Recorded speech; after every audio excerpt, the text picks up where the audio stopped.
Sẽ quay trở lại nhé. Cuối cùng thì Star cũng có sự kiện đó. Hôm qua thì còn lo là không có nguồn thầy học hay sao, nay là đã có rồi. Sự kiện đến đây. Bố của Kim Nhân hối hả. Ok.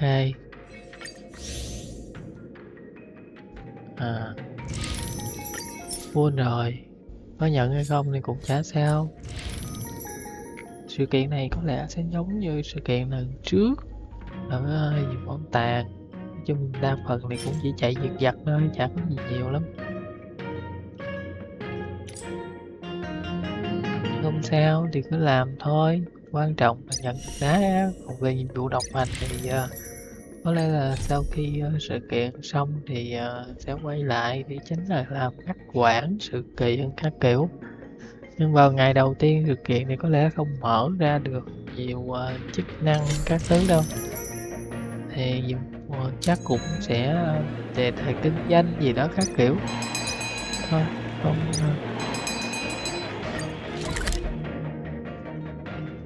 chắc sẽ không đặt nặng lắm về để thắng thua, nhưng mà sẽ mất thời gian á. Rồi, để cho theo đúng quy trình thì đầu tiên là sẽ tele tới ha, cái chuyện nhận nhiệm vụ các kiểu, rồi sau đó mới bắt đầu chính thức vào nhiệm A vụ. few games of chess will while away the time.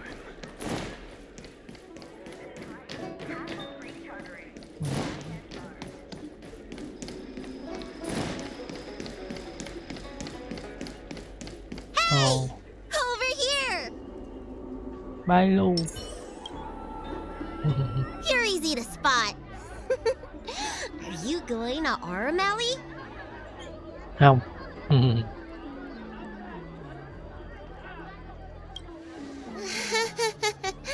Was it that obvious? But the more the merrier, right? I go out all the time to see patients, so I know the food establishments around here like the back of my hand. I'm the best tour guide you could hope for. And if you get into medical trouble, gastrointestinal discomfort, sprained ankle, yada yada, you'll have a professional doctor right by your side. That's a 2-in-1 deal. Không phải chỉ cần mua sơ cứu là được rồi sao? Sống trên đời cũng đâu thể xui xẻo tới mức ăn bị đau bụng rồi ngã bị thương các kiểu, đâu cần như vậy chứ. Mà đúng với viên 2 trong 1, nó dẫn cô thì cũng được rồi. It's called an all-inclusive package. Bao trọn gói rồi nữa, cười quá. Huh? Hurry up! Do you want the snacks to sell out? Con này nó cosplay Paimon đó hả?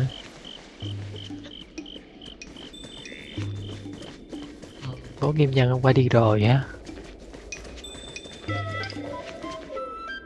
Ôi, sao vừa mới stream rồi bắt đầu buồn ngủ rồi. Cười thế. Hả? Cái nhiệm vụ khá hấp dẫn. Chỉ có cách giải thích này thôi. Khung cảnh thì hơi tối ha. Đèn đuốc thì bị cắt hết rồi. Có lẽ là game gặp vấn đề We've ánh reached sáng. our destination, Arm Alley. Of course, the main feature of this tour is the endless selection of tasty delicacies. The bulk dishes rồi. and spices supreme are a must try. This is the only place on the Lawful you can find them. So, now that we're here...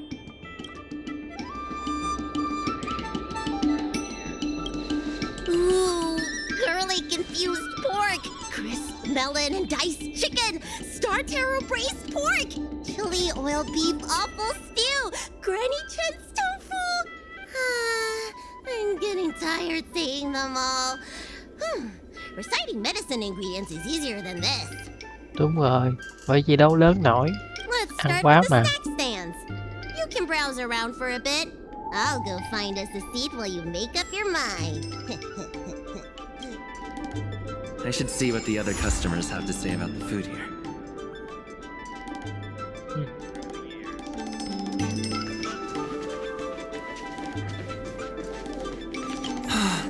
same great taste. Oh, interested in the food? In Aram Alley, there's no such thing as a bad food stall. Just close your eyes and pick one at random. My name's Xiaohan. I'm originally from Aram Alley, but this is my first visit in a long time. When I was away, I'd stay up at night reminiscing about the flavors and aromas of this place. Trời ơi, Palu Version 2 đó hả? Are you feeling adventurous or cautious?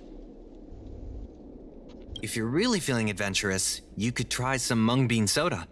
Hoặc để uống rồi I không ngon. describe the taste as unique and a little sour. It's best to drink it in big gulps and let it fizzle in your stomach. That's a great feeling.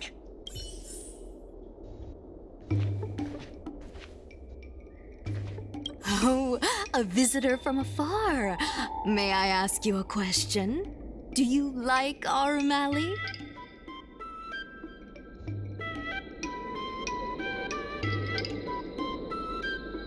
Then I'll have to make sure your first visit here is a good one.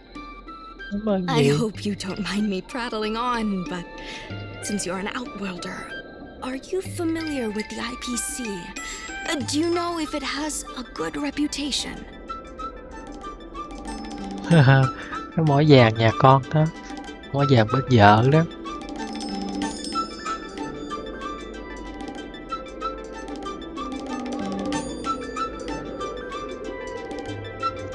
Findy.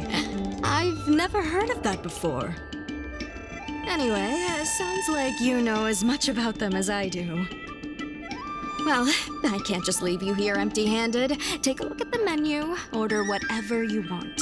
It's on the house. Hẹ, da heo phụ, bánh ngó sen, thịt nhân chim, sữa dê nóng. Alrighty.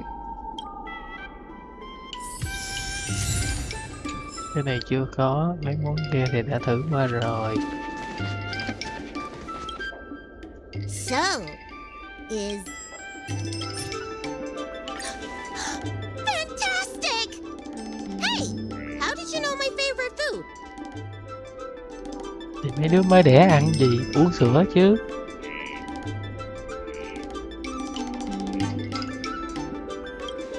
Great, but it looks like you only brought enough for one person.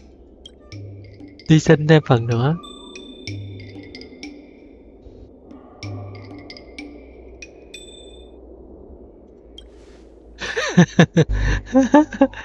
Cười thế. Ah, it's the Dragon Lady. Here, I'll get you another serving. No need to be shy. Thank you, Auntie.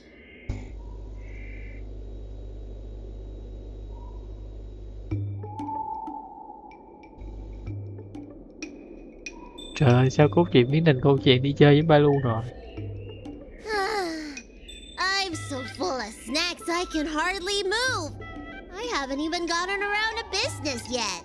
Ý là chưa ăn được món I chính đó hả? wanted to stop by Elegance Pagoda to buy some medicine jars while I'm out. Come on, let's go.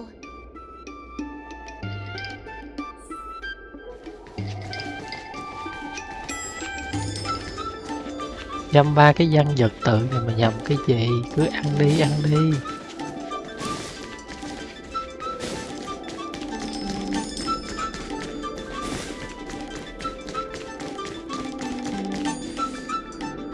Hey, what's going on at the dock? Some of the dock workers got into an argument with the IPC folks. Rồi, tính hòa bình. Watch your words. No need to be aggressive here. How about we go see what's happening at the dock?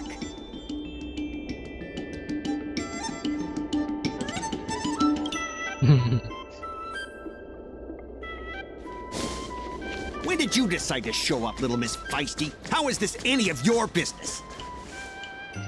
Please, miss, allow Arum Alley Đó là Merchant dân Guild kỵ to đó. take care of this matter. You're from the Merchant Guild? What a joke! You people can't take care of anything! Everyone here knows that our Room Alley Merchant Guild is as incompetent as it is dysfunctional. The lease for the docks isn't even paid yet. Anyone care to guess whose fault that is? I'll tell you, the Merchant Guild's. I'm not denying that. Then say it out loud so everyone can hear. Our Room Alley Merchant Guild apologizes to every vendor here for defaulting on the lease and leaving us to pick up the mess. Better yet, get down on your knees and beg for forgiveness.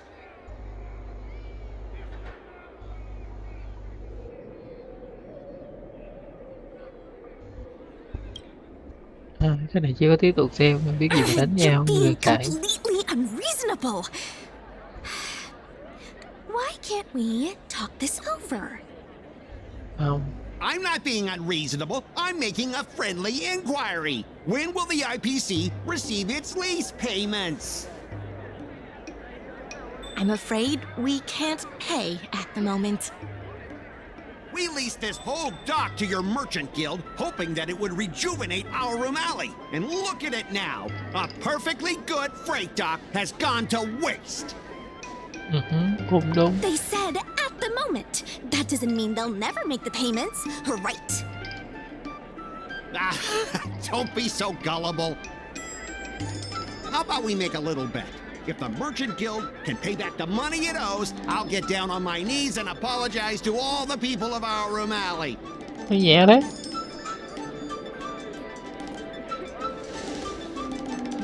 I'll shout it loud and clear. I'm a raving idiot howling into the wind. And then I'll bark like a dog. How does that sound?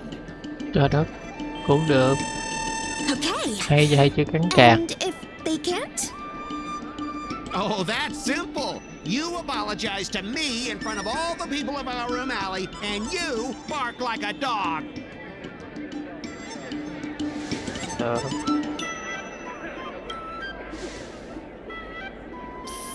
What should she do? Deal. You all heard that, right? I'll be waiting for you. Come on, let's get out of here.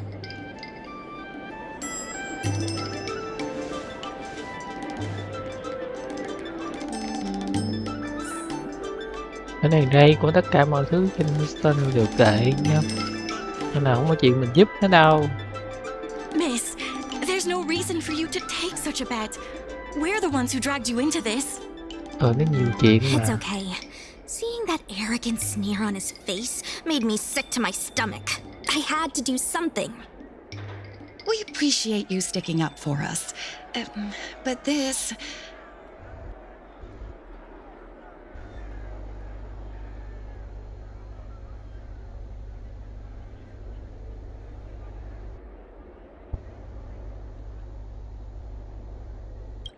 Khen đâu rồi đó. Now that I think about it, if I lose the bet, it'll reflect badly on the Cloud Knights. But you can't give in to bullies. My name is Ming-Shi. I'm the secretary of our Room Alley Merchant Guild. Most people just call me Miss Secretary.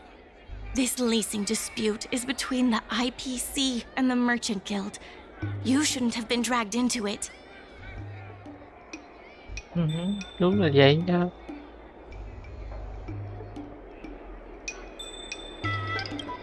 Sure is. I've already started placing bets.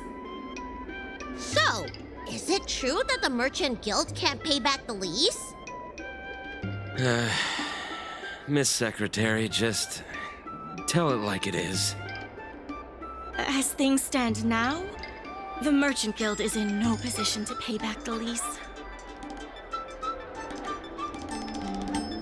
Người chuyện nào mới có. Yes, the entire port. Now we owe the IPC an arm and a leg. Okay. The food hawkers are thriving, but dock operations and other businesses are stretched to the breaking point. If we make the businesses more profitable, then maybe we have a chance of paying back the IPC.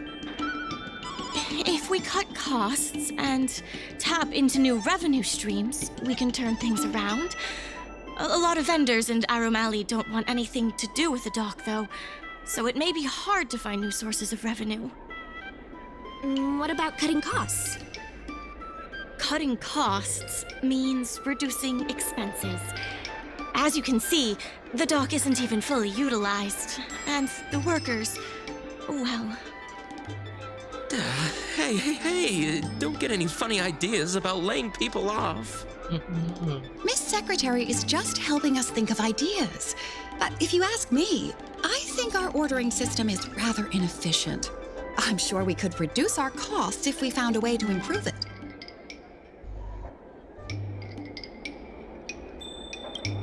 I didn't realize you were such an entrepreneur. Even the president hasn't been able to solve anything. Is this short lifer really up to the job? Nếu ta làm được mày có sửa tiếng chó không? Got nothing to lose. Mày không sửa tiếng chó thì đừng nói.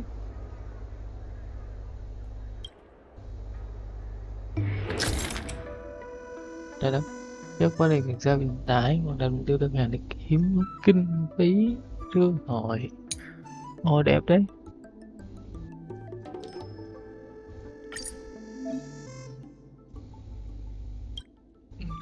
Sao vận tải độ bến cảng công nhân bến cảng sẽ chắc còn quá đây với kỹ năng chưa quá hoàn thành mục tiêu đơn hàng để có thức được việc hội thu hồi đến từ bến cảng kiếm kinh phí được hồi đủ chốt của việc trả nợ hàng hóa chờ vận chuyển bên dưới đến từ các cửa tiệm và phố tiệm của phố Kim Nhân có thể chất là tiền. Việc chất hàng hóa sẽ tổng có lợi ích tùy vào giá cả của loại hàng. Nhìn này kéo lên làm sao vận tải. Ok, nhấn vào là được. Đây di chuyển hàng hóa, nhấn vào đã bất kỳ.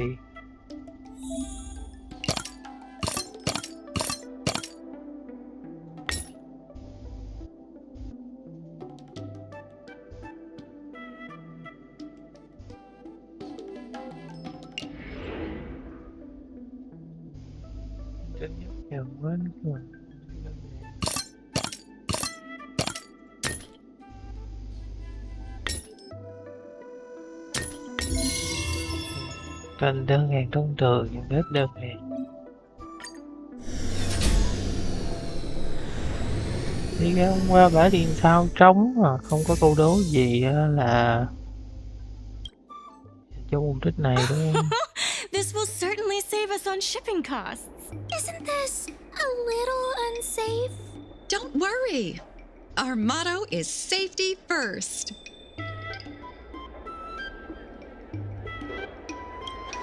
Hey, what's gotten into you?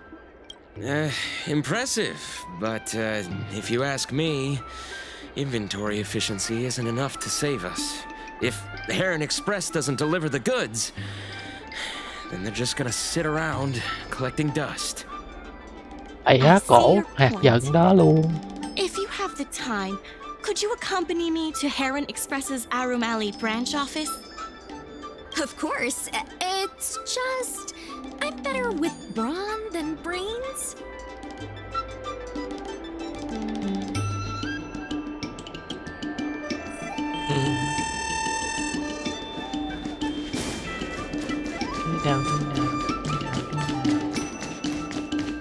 Nó đã ăn 7 cái lương của phố Kim Nhân rồi nên mình sẽ cố gắng hỗ trợ phố Kim Nhân hết mình hết. Mr. Jungfung? Why, it's Miss Secretary. And who do we have here? I'm Sushang of the Cloud Knights. I think you already know the little girl with horns on her head. And this is...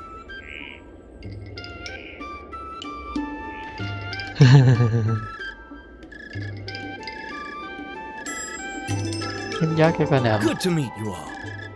Miss Secretary, I heard you made a bet with the IPC. And if you lose, you have to bark like a dog? Mình có số sang nó khổ thôi. Quickly, huh? Those outworlders from the IPC are the worst. How did you get bogged down with them?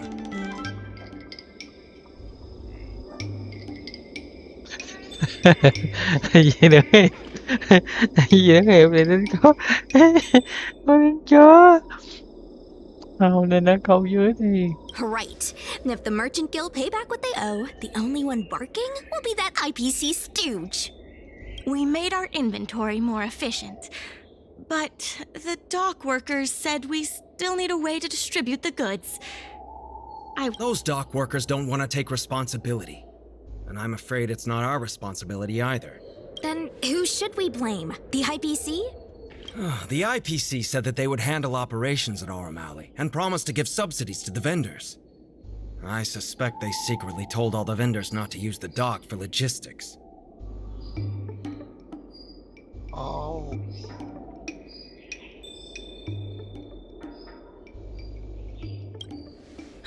We can only blame ourselves for letting them get away with it for so long.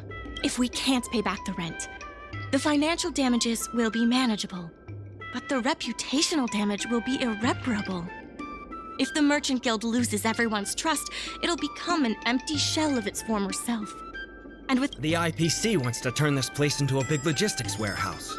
By then, the food hawkers and used goods stores will have to move away. So no more Aurum Alley? Đúng rồi đó. The physical space will still exist, but the Aurum Alley we all know, its fragrances, its bustling tourists, will be nothing more than a memory. Let's not get ahead of ourselves. What are we gonna do about the matter at hand? on the logistics side, we can reduce costs by making sure the delivery routes are planned efficiently. Mr. Yongfeng, please allow our friend to try his hand at it. He has some skills that could prove useful in this area. Không phải là Sôm mà là On. Có tất cả năng lực luôn hết, chỉ có một người chơi ở đây thôi, một người giải quyết vấn đề thôi. Những người còn lại là màu.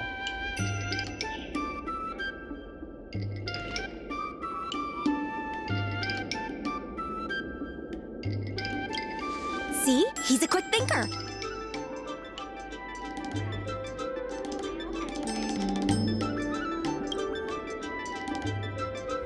Cũng còn ai đâu mà đổi. Và tiến lên từ cửa tiệm đến bến cảng, ở đây cung cấp hàng hóa về đơn hàng cảng. Từ cửa tiệm, mọi điều cuối tuyến đường. Nhấn kéo cái đăng ký liên kết. Tiến càng cao. Rồi tổng quan, dân, có liên lạc và cung cấp. Nhân vật nhận chuyển. Đồng nghiệp bến cảng, phú nghiệp dân chúng tôi với trước xong qua đây. Những ngành hàng vật có một lô hàng với tầng vận chuyển cảng qua tuyến đường từ cửa tiệm đến bến cảng nhận được hàng mới.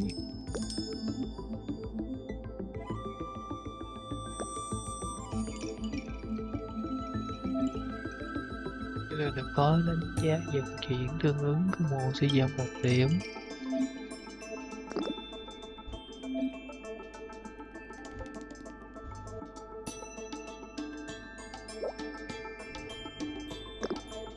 Cái này là cộng, kéo chân về trả về là trừ, rồi vậy thôi.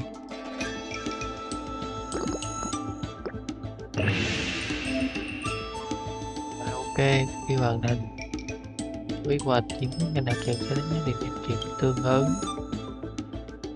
Không chưa hoàn thành quy hoạch. Ghê thế, nhiều quá.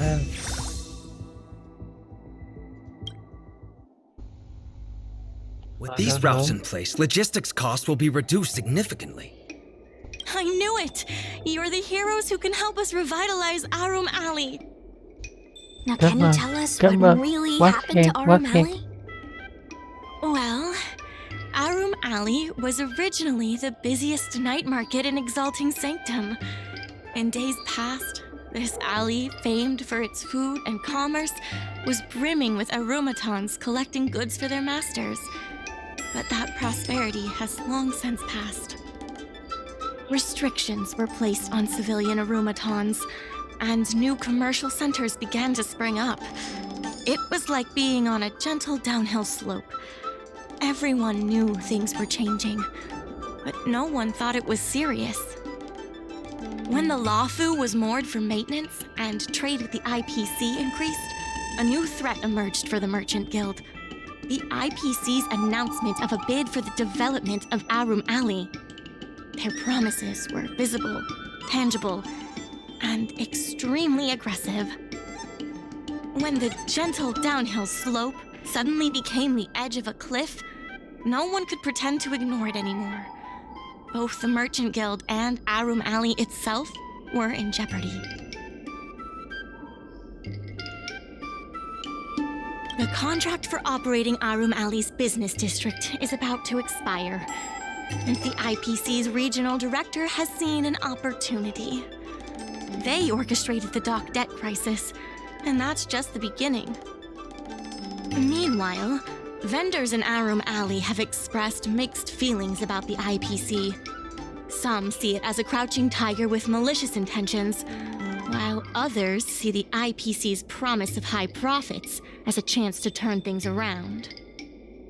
But now the chill is setting in. Everyone is worried that Arum Alley is going to disappear. The Merchant Guild has to do something to help the merchants here.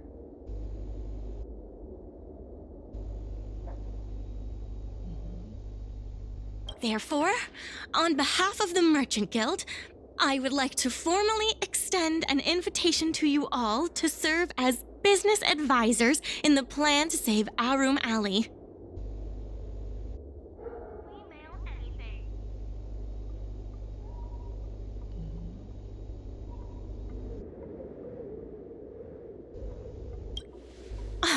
Excellent.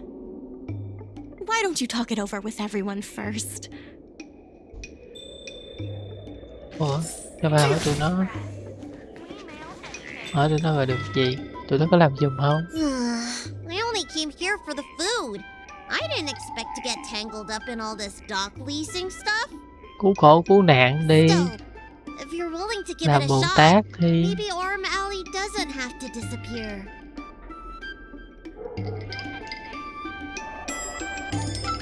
So what?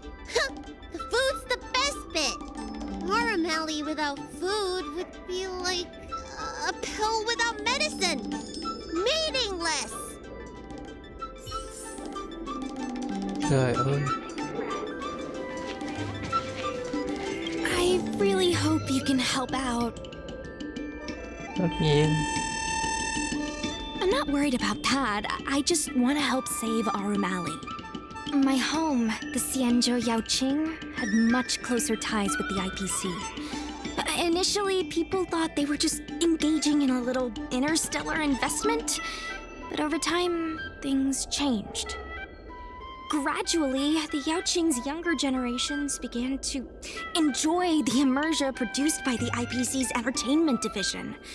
Once they started wearing IPC clothing lines, you could hardly tell if they were Xianzhou locals or IPC employees. After their coming-of-age ceremonies, a lot of them aspired to join the IPC, to make it big. The architecture across the whole delve began to change. The graceful flying eaves I saw as a child became fewer and fewer, and the glazed tiles and fallow earth bricks gradually disappeared. Sleek, monolithic IPC buildings started sprouting up everywhere. Many of the Yaoqing locals older than 500, like my mother, will say the Yaoqing has changed. But they're not sure whether this change is leading to a better future, or if it's allowing short-life species to dictate their way of life. It's making everyone anxious. When I saw Mingxi being confronted by the IPC, I felt the same uneasiness. I've been around several lifespans longer than that stooge, but somehow I was still at a loss for how to deal with him. If our opponents were martial arts types, I could hold my own against them. But Arum Alley's problems aren't something we can fight off with a sword. I want to help the Merchant Guild. I want to help everyone at Arum Alley. Please, help me help them. Ok. Thật là ý nghĩa.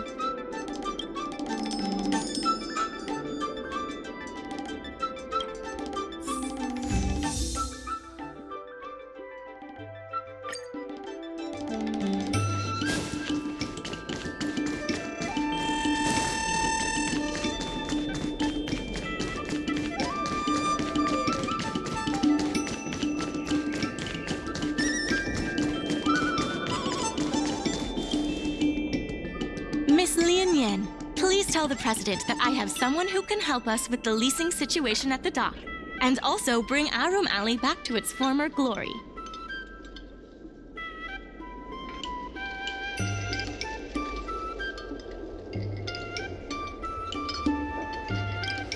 Well, seems like you have plenty of confidence. I'll go ask the president's opinion on the matter. Please wait a moment.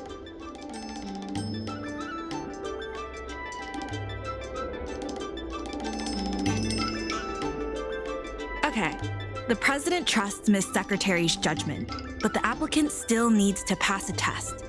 You must integrate Oldie's Depot into the logistics plan.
Ok, rồi đó.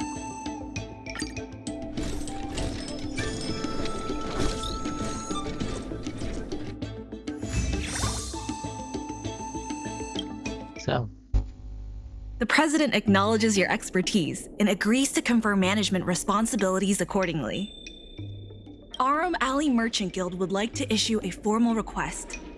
Please help us emerge from this crisis and revitalize Arum Alley.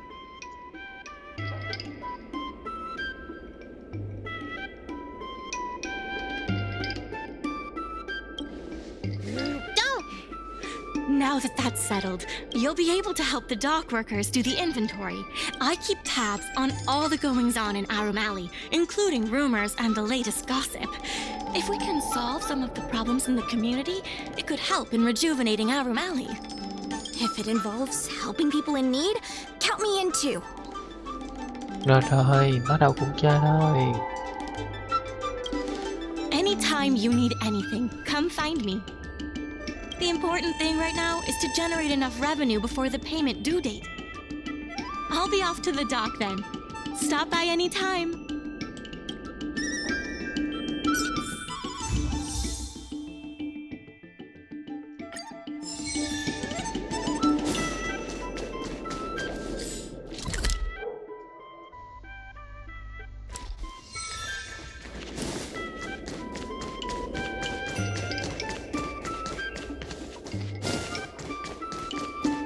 Nhanh lên nào, nhanh lên nào.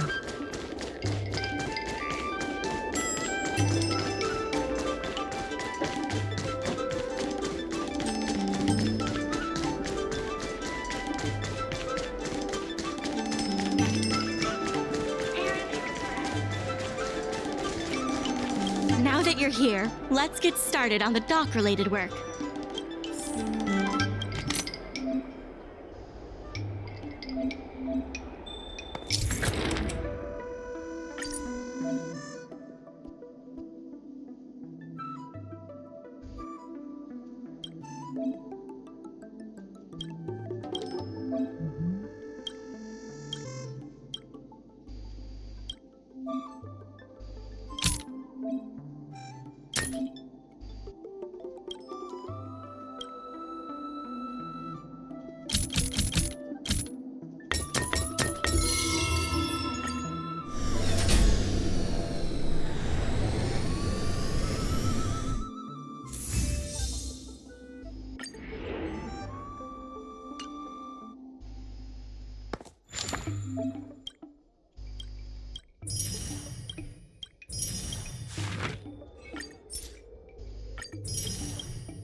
Sự kiện này có nhiều điểm khai thác thật, cũng đáng yêu đấy.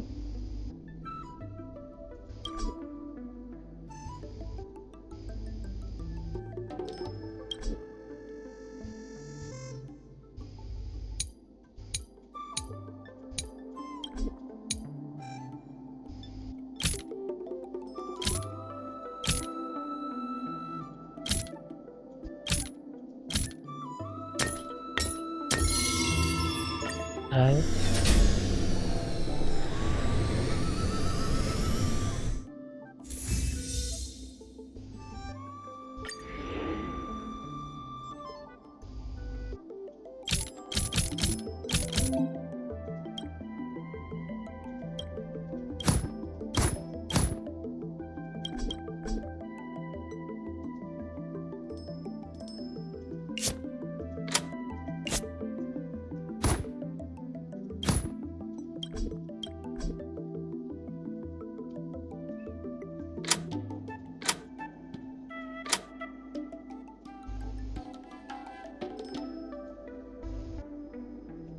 Chết cái dây này không được.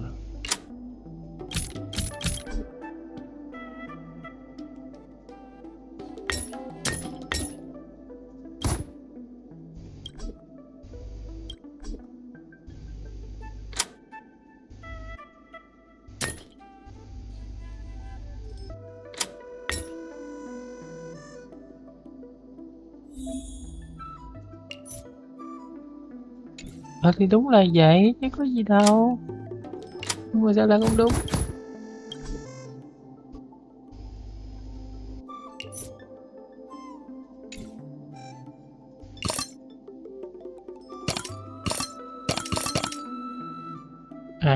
Nhầm là đậu hoa đó đúng.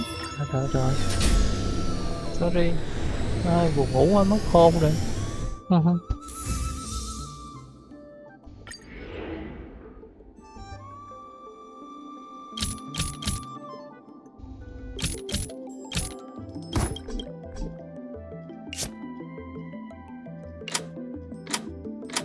Dỡ cái này xuống trước, làm miếng thảm lên.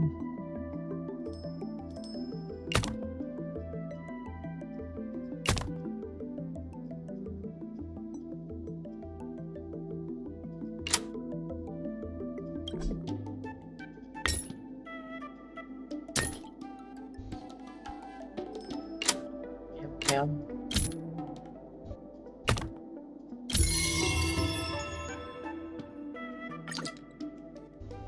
rồi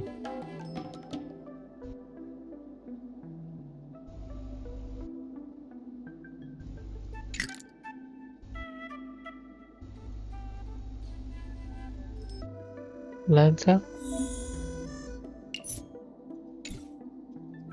Tức là có thể thêm đồ để mà tăng doanh thu hả?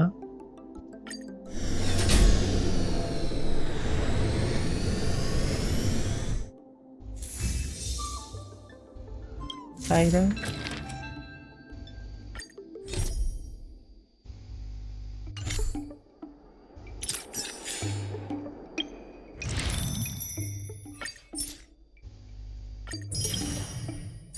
Trời, có chút thử thách nên cái bớ buồn ngủ á.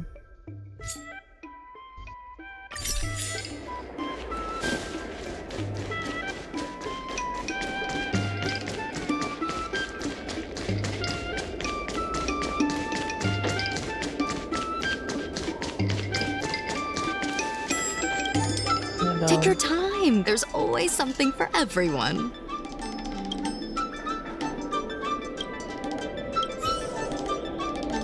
Con đây được con. Dọc với dân vị tốt hồn là bạn ấy đúng không? Nó không lâu phải. Tôi biết đến điều gì. Giờ công chuyện nó thu âm lại. Giờ đâu bình thư với công ty. tình thư và dụng quan trọng tiên sinh kia. Không biết có thể nhờ con đến việc của ông đến giờ đoạn được không?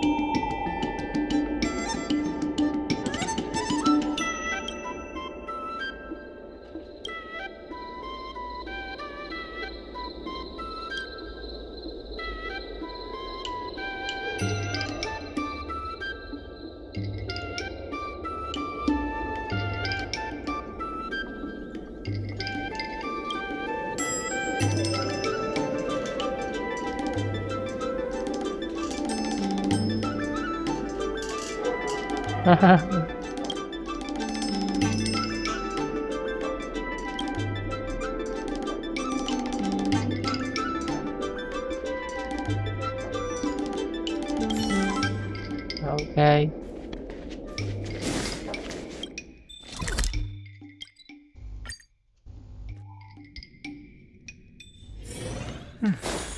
I'll need to record today's notes. Crosstalk Comedy 101. Swindling and cheating.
Storytelling is such an outdated art form.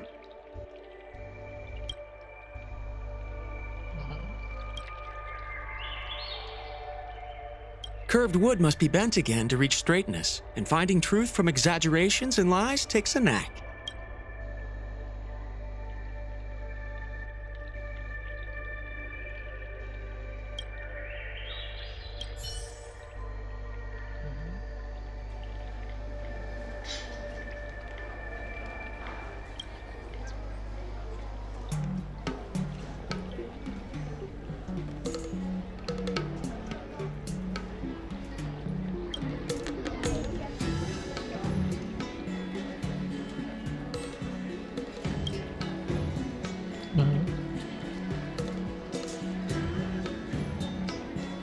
Storytelling is such an outdated art form.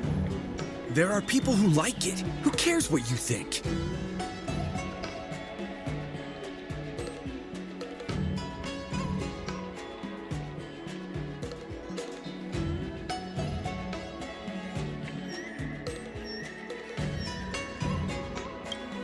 Ta đã nghe.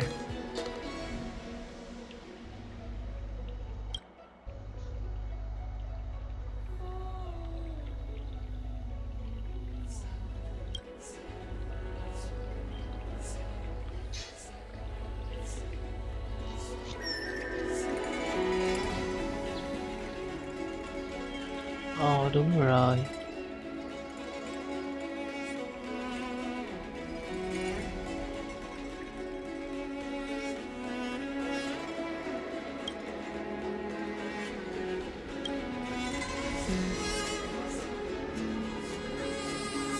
Storytelling is such an outdated art form. There are people who like it. Who cares what you think?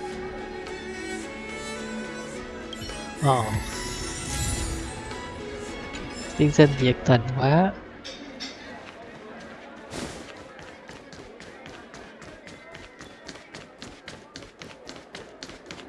Thật sự là không hiểu trò chơi này có nhiều lựa chọn hay không. Chả hiểu. Crosstalk Comedy Mà cứ theo tiên 101. sinh nói đi. Swindling and cheating.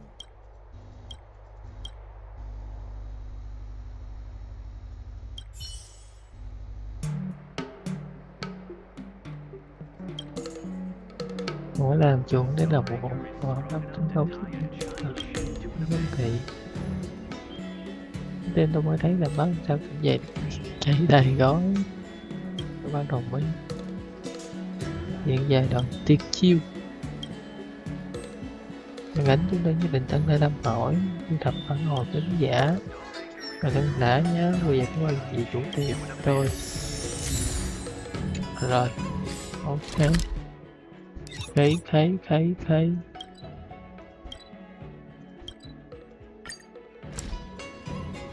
đúng là nhờ tiên sinh cứu một mạng.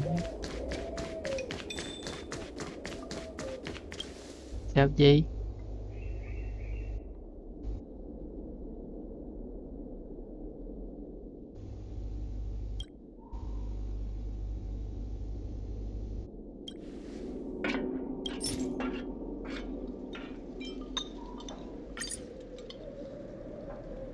Có đôi con nắm đó để gì thử trước xem sao.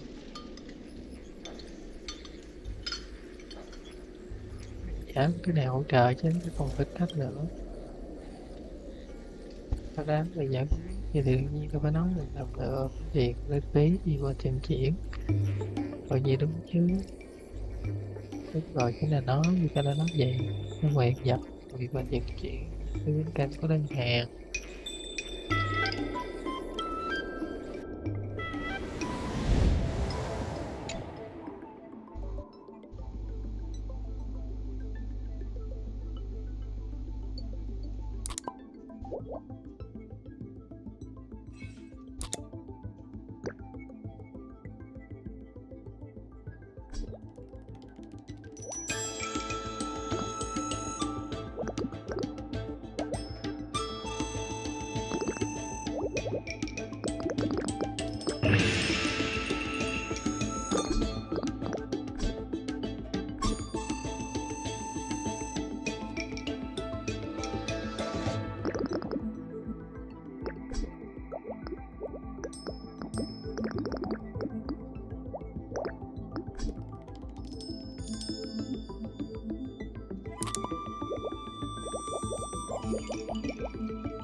Khó nhờ.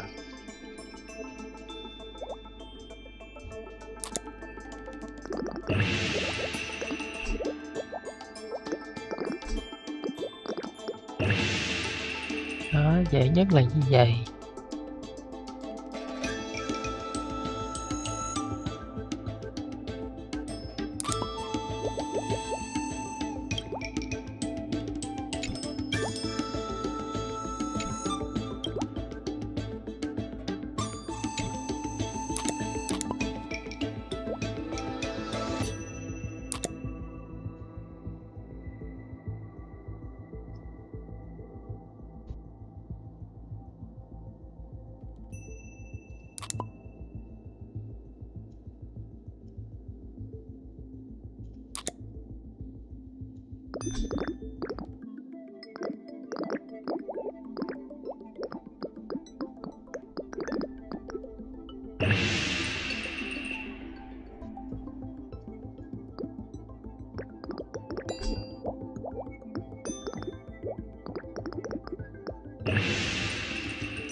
À không, đừng ngu ngục vậy.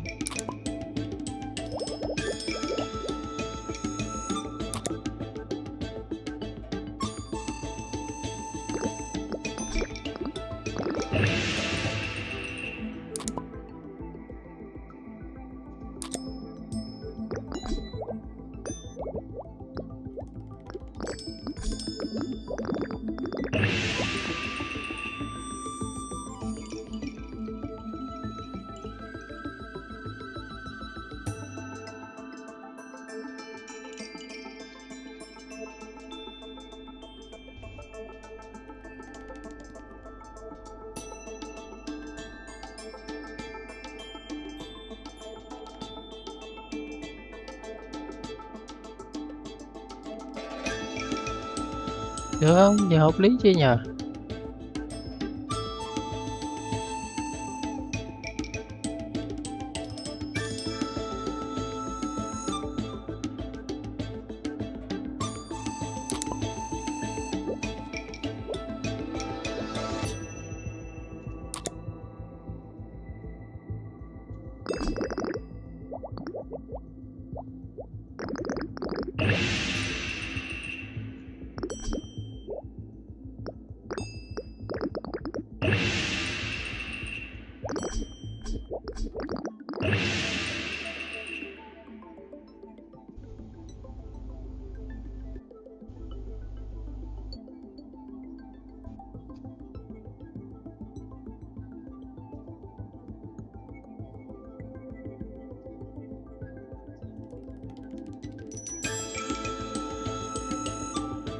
Được chưa nhờ?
Rồi xong nha. Tối uống nữa hả?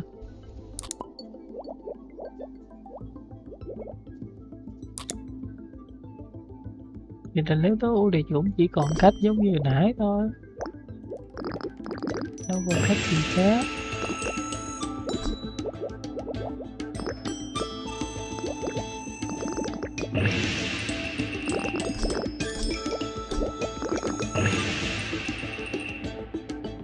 Vẫn là 37 điểm đúng không? Mình phải tối ưu hơn nữa hả?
Biết là cái này xuyên gì dày. Đấy, học được.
Huge! Just a few and you'll be full.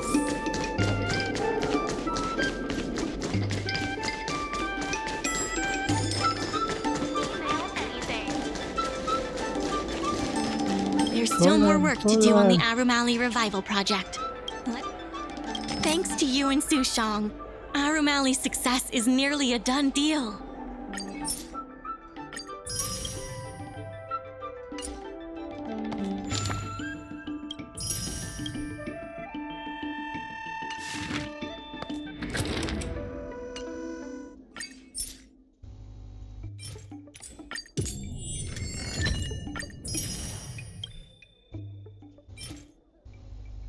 Ồ.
Đấy.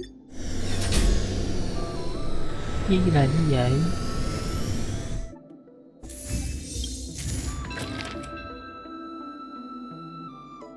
Có đông vận chuyển bến cảng ổn định và theo chiều hướng tốt, những món danh hạt dẫn cung cấp hình thức đơn hàng với chế độ cao hơn. Đơn hàng yêu cầu đây là cách quan trọng để dùng uy tín với cơ tiềm hợp tác. Tới nào chủ nhân nạc giờ không nên liên hệ, chúng ta tạo hàng yêu cầu đúng tin tưởng khách hàng của ta. Đi đến cái tiệm quần áo, đến những mẫu thông dụng sẽ treo trên kệ với hàng thông thường, đồ đẹp giá rẻ, số lượng đảm bảo hợp với hầu hết các nhu cầu hàng ngày. Chúng có điện mã cao cấp hơn để chuyên nghiệp đo cắt may quần áo cho khách hàng. Có một thiết kế để yêu cầu của khách trong tiến hành điều chỉnh yêu cầu của họ. Vậy yêu cầu cái này hiện ra khả năng kinh doanh vận chuyển cản tin tưởng phù hợp với công nhân hợp tác yêu cầu một thử thách mình tin nói chung là được hết. Cái này đúng không thì cái này cũng yêu cầu.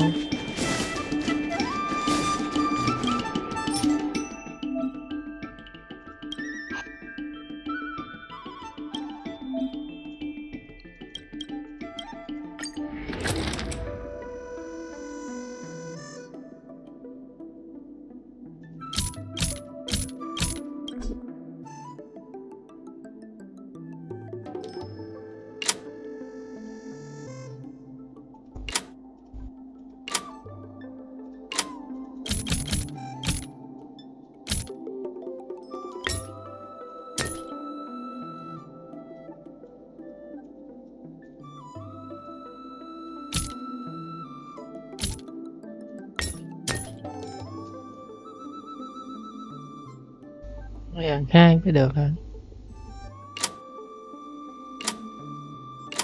Chỉ có đem đồng hấp bánh bao vào là được xong. Đấy, ăn 2.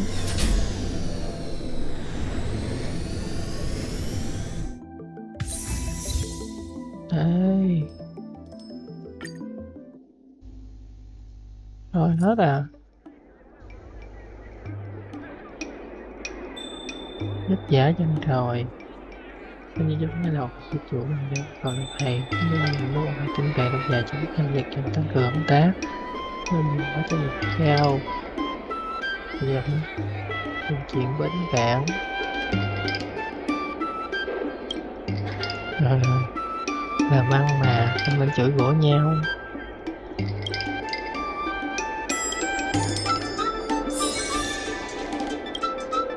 Regardless of... The dock workers are always yelling, "Lay him out!" before stocking the merchandise. It scares me to death every time. Rồi chuyển thêm 2 đơn cuối cùng nữa thôi.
Khó hiểu vô cùng.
Hai cái thảo mai đùng cháy, nó đùng nhỏ.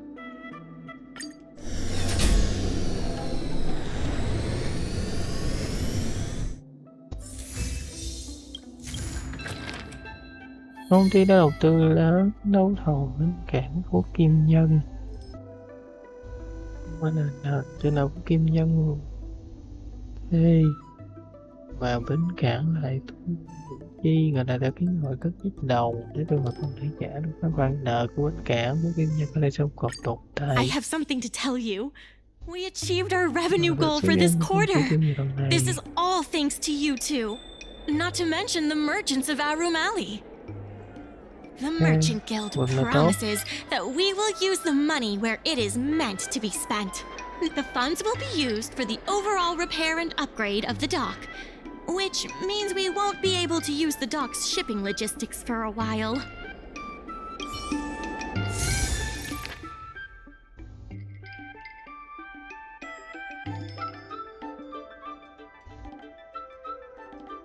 Xin đại diện của thương hội phố Kim Nhân có thương mại để cơ tôn kính, rất tôn kính và đã sẵn cách chân thành nhất là luật kinh doanh không ngại vất vả cho kiếm được 100.000 kinh phí thương hội cho hàng trả nợ được kinh doanh thu. Phố Kim Nhân xin hứa thu sẽ được để trả nợ công ty tiện xây dựng Kim Nhân. Cái này là có thành quả kinh doanh có được này sẽ có một cách hiệu quả nhất.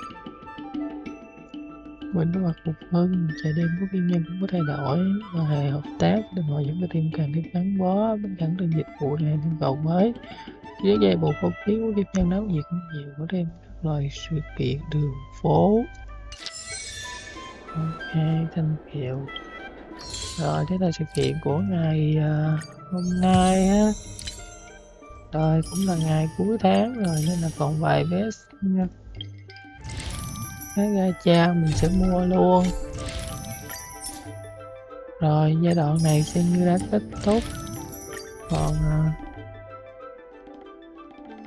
giai đoạn sau thì ngày mai sẽ tiếp tục nha. Hiện tại mình đang rất là mệt rồi nên là sẽ không tiếp tục record được nữa. Có record nữa thì chất lượng sẽ không tốt nên miễn cưỡng này không có kết quả gì hay nên chúng ta tạm thời sẽ dừng ở đây. Mình mua rồi, đó là may mắn.